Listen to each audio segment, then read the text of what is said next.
I hope you noticed that in the previous two examples, the one that you did and the example one, both times where we ended up getting an infinity or a negative infinity was where the denominator of a rational function was 0.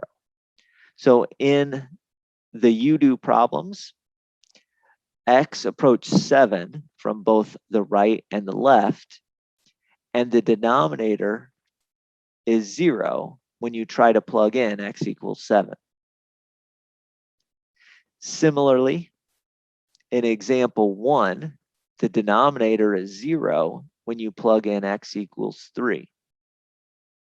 So something interesting is happening at the value which forces our denominator to be 0.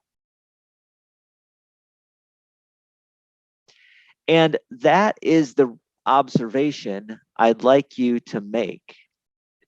If we have a rational function, which means I have a polynomial divided by a polynomial,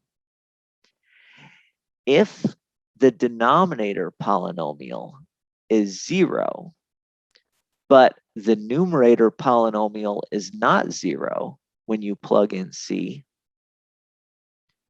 then the limit as you approach c could either be positive or negative infinity. Now, in both the examples we did, we had approaching from the left gave you a negative infinity, approaching from the right gave you a positive infinity, but that's not always the case. Sometimes you could approach from the left and the right and both get positive infinity. Sometimes you could approach from the left and get positive infinity and from the right and get negative infinity. Sometimes both could give you a negative infinity.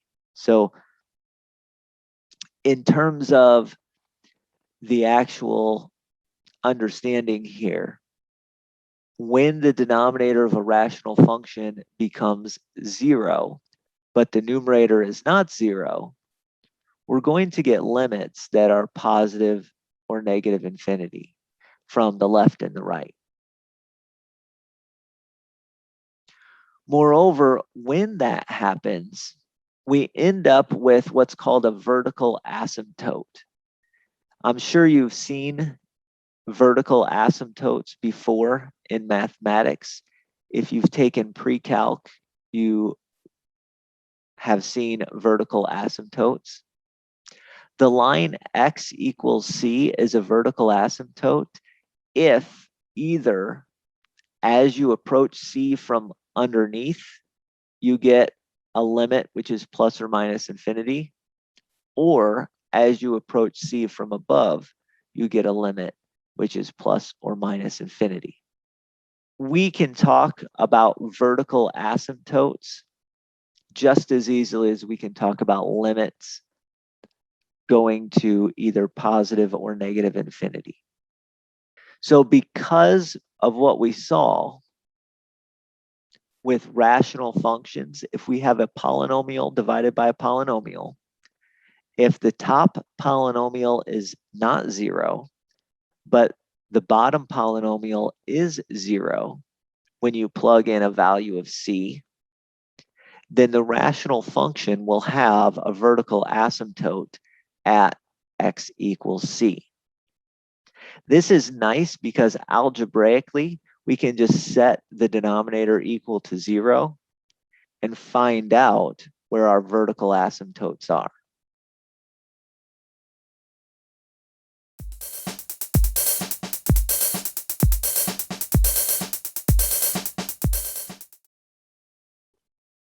Let's look at example 2.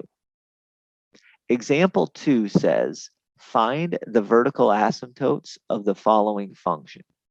G of x is equal to 2x minus 3 divided by x squared plus 7x minus 8. I could set up a table and look for limits, but algebraically, I already know that a vertical asymptote will happen if the denominator is set equal to 0 and the numerator is not 0. So what I do is I set the denominator equal to 0 and I find values of x which make the denominator be 0. In this case, the denominator of x squared plus 7x minus 8 will factor into x plus 8 times x minus 1. So when I set that equal to 0, setting the first factor equal to 0 and setting the second factor equal to 0 gives me two values of x, one of which is x equals -8, and the other of which is x equals -1. Now, I have to check and make sure that when I plug in -8 into the numerator, I do not get 0. So -8 into the numerator does not give me 0. 2 times -8 minus 3 is -19. That doesn't give me 0. And I also want to check plugging in 1 into the numerator and checking that that doesn't give me 0. 2 times 1 minus 3 is -1. That doesn't give me 0. So both of those are values that make my denominator 0, but my numerator not 0. And so we would say we have two vertical asymptotes. One, which is x equals -8, and the other, which is x equals 1. By the way, just to make sure, the vertical asymptotes are the lines, x equals -8 and x equals 1. So vertical asymptotes are the lines.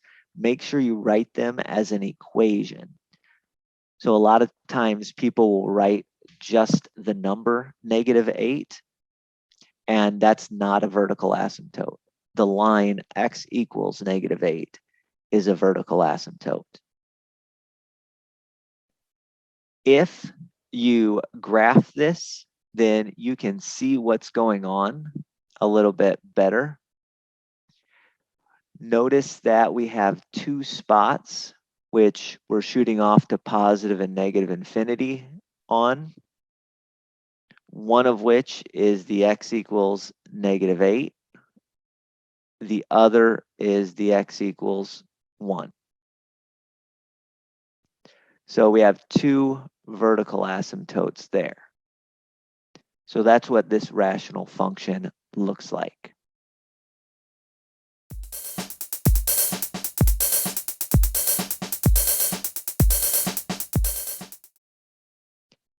I would like you to try the following problem.